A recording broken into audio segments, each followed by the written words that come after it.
Okay, hear me out because this one is important.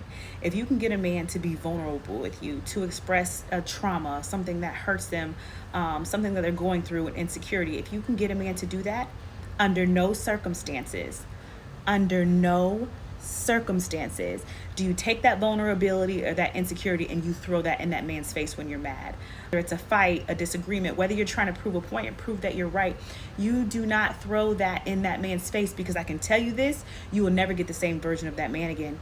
You only have to burn him one time with him actually being vulnerable, which is very difficult for men to do in the first place, and to never see the same version of that man again. You cannot never kick a man when he's down, because he will not trust you or be vulnerable with you when he's up. And I will absolutely say this: if you're dealing with someone and they can take your insecurities and your trauma and throw them in your face, essentially making you relive that trauma, that is not something that someone you need to be with, because that means in any moment when that other person is weak or they're going through something, they will cut you at any opportunity that they have.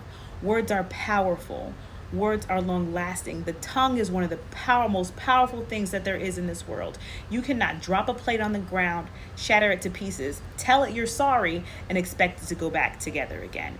So I'm telling you, if someone is vulnerable with you, especially if a man is vulnerable with you, that is a huge, huge compliment, because that's very difficult for men to do in the first place. So just don't do it. That's law. And love doesn't do that.